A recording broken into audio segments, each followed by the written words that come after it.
Alright, so in this video we're going to be doing what is it, a D154 brake upgrade, and then I have some 2-piston Wilwoods that I'm going to be putting on. I can't afford to do all like the front and back, so we're going to be doing the fronts. Your fronts do like 90% of the braking. I'm no professional, but that is my understanding. So we're going to be doing the fronts on here. Right now I have a cone set up here. We're going to do we're going to come in at 60. When I hit this orange cone, I'm going to stop. Like, I'm going to try and stop as hard as I can and safely as possible. We're going to do that 3 times. And we're going to have some cool little drone footage. Paul's down there. He's going to have the drone up. So we're going to do 3 tests. We're like 3 of those, 60 to 0. I think that should be about all I need to do. Any more testing, I think, is unnecessary. If you guys would like me to do, well, unfortunately, if I don't do it with the stock brakes, we don't have anything to compare it to. So what we're gonna do is that 60 to 0 with the stock brakes, do the brake upgrade, and then do 60 to 0 with the Wilwoods, and we'll see that. So for the tires on here, these are RE71R, so they are raised tires, so that should, in theory, help. I know that these brakes suck, so, but yeah, I guess without that, I guess let's see some fancy, hopefully, editing with the drone footage. All right, first test. As you can tell, I'm stepping on them. We're smoking. They're hot. I can feel it. I can feel that brake fade. This one's not too bad, so that side must be pretty dominant, if that makes any sense. But yeah, so just got done bringing down the drone right now, and yeah. So now we can go do the brake upgrade after these things probably sit for a little bit to cool off. So, all right, let's go swap some brakes.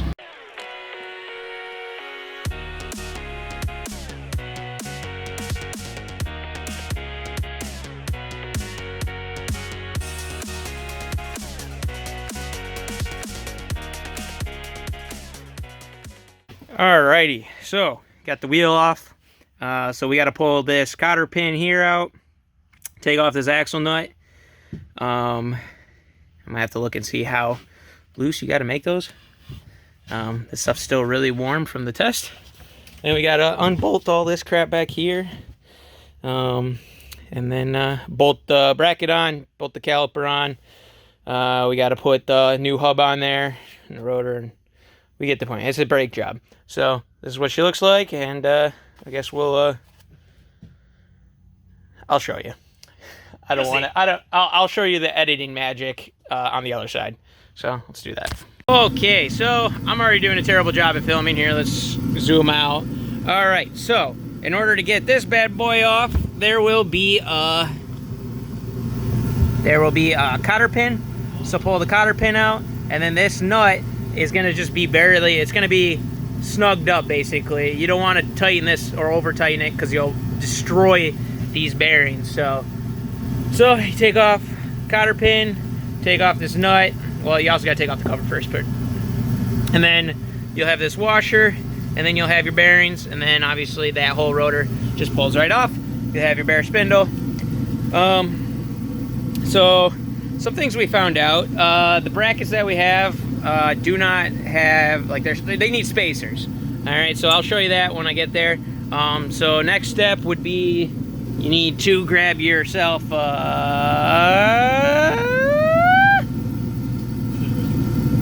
that's embarrassing for sure. So does Stanley even mark their stuff? Is there seriously not a marking on this? Or am I just blind? Probably gotta look at it in the light. Huh. Whatever. It's a Torx bit that goes into here. I think it's like a T32 or something. Yeah, there's like nothing on it. That's interesting. I think it's like a T32 or something. I don't know. You can look it up, I guess. Oh, it's not really the important part. 50. A T50? Yeah. Alright, so I guess this is a T50. Don't hold my word on that. Check a double source. So yeah, and then you take that off. Then these got 2 19mm bolts back here, right there and there. If you haven't ever took off these brackets, you should probably soak them in some PV Blaster. I got lucky. Currently I live in the great old Wisconsin, so yeah. And then, so with the new rotors, which is not in here, it actually makes contact with this dust shield, so you need to take that off. You need to have the hub off to do that, so you got 3 10mm bolts, take those off, this whole thing comes off. And then you got to put the, I'd pack the other, well, the new hub. I suppose that you need a machined hub, so you need a hub that has this rotor basically cut off. I know a machinist shop will do it. I've heard anywhere from like 20 to like 70 bucks to do that. I think for like the pair, I didn't. I actually had a Fiero buddy send me some, so. And then I know that they make, I can't remember what his name is, but in the Fiero group, there's a guy that makes aluminum hubs, but they're like, I want to say like 400 bucks or something like that, but they're light and stronger, because these things are notorious for cracking, I guess, if you cut too close and stuff like that, or when you go to pound the longer extended studs in there, which you'll need as well. There's some things that I already have, that were already done that I didn't do, so that doesn't help your guys' case, I guess. So yeah, pull that crap off, and then we just gotta bolt this on. So what we did for spacers was somewhere's over yonder. Went and picked up some of these bad boys. Pick up some M12 washers. If it happens to be these exact same ones, you literally need 1 pack to make 1 stack for each bolt. So yeah, Home Depot. I don't know if any of this makes any sense to anybody that actually cares, but there's 5 in here or whatever, and this seems to be working out pretty good. We got the one side done. There's what she looks like. So, all right, I'm gonna skip on to another step here or two so we can show you a little bit more. Alrighty, so there's the spacers on there. If it would focus, there we go. So there's the spacers, same thing down here, and you just bolt it in. You got to bolt it in the opposite way that you pull them out, which is kind of weird, but it works. So so yeah, go ahead and do that. And then I think this is how it's oriented. Could be backwards. I don't remember what I did on the other side, to be frank, so I'll have to look.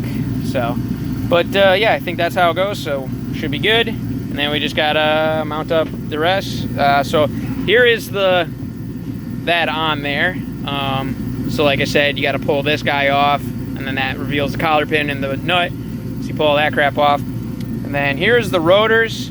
I'm going to have to leave a part number. Actually, I think that box is out there. Never mind. I'll show you the part number hopefully before the end of this, for this and the Wilwoods. So that way, if you guys really actually want to do this, I can try and be helpful. Because these rotors were a pain in the ass to find. I had to buy them off Rock Auto. So... but yeah, let's keep going. Alrighty, so wheels back on, and it's bled. I totally forgot to show you the pain in the ass it is to bleed. So basically what I did was put the caliper on the rotor and then have it so the bleeders are facing up. I guess use your imagination. Basically you want them facing up. I think you could probably bleed them like this, but that's what Wilwood recommends, so that's what I did. Kind of makes it a pain in the ass, but whatever. If it works, it works. So it's on there, and so as promised, part numbers. So the part number that really matters is this one, 7993R for the brake rotor. The rotors are very pain in the ass. I ordered one set and it was wrong.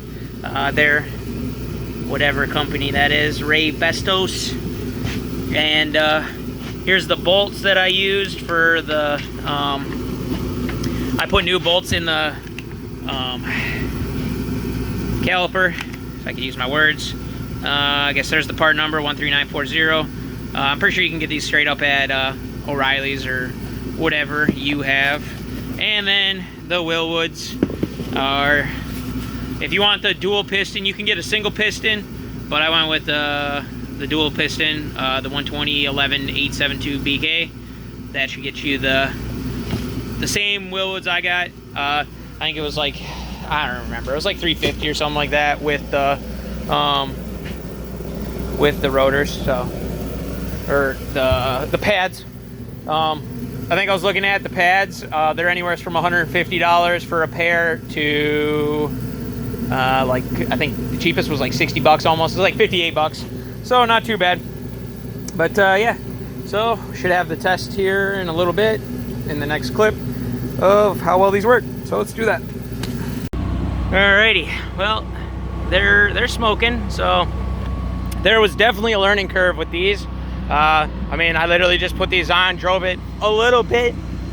So I gotta get used to them, because obviously the first one I locked them up, second one I locked them up. So yeah, definitely a huge difference though. I can lock them up pretty easily. It's very little pedal effort compared to what it used to be, so that's good. But yeah, Paul's bringing in the drone, and then we'll finish up this video.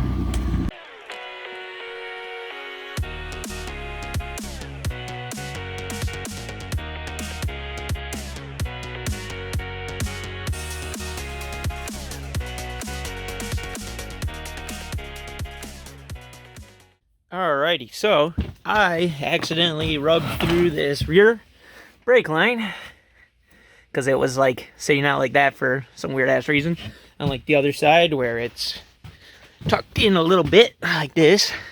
So I went ahead and bought some braided stainless lines. I guess we had to do the purple, so if you need some, hit up this guy. I got hopefully you guys can see that. So hit this guy up. I got the front two are 2 inches longer. Because of that, that's an extra $10. But these are $85 with new banjo bolts and some crush washers. So it's actually a pretty good deal. So make sure you hit them up for that. But yeah, so let's get the rear back on there, and then yeah, and then we can do the. Still waiting on the calipers, but we'll see that in the next future bit, so let's do that. Alrighty, so starting on this rear here, I've already went and did ahead and did one, but you have to drill and tap them to an M12 by 1.5. Let's see here, M12 by 1.5, and then I'm using a 7mm wrench to turn that, and then you also need 13 30-seconds drill bit.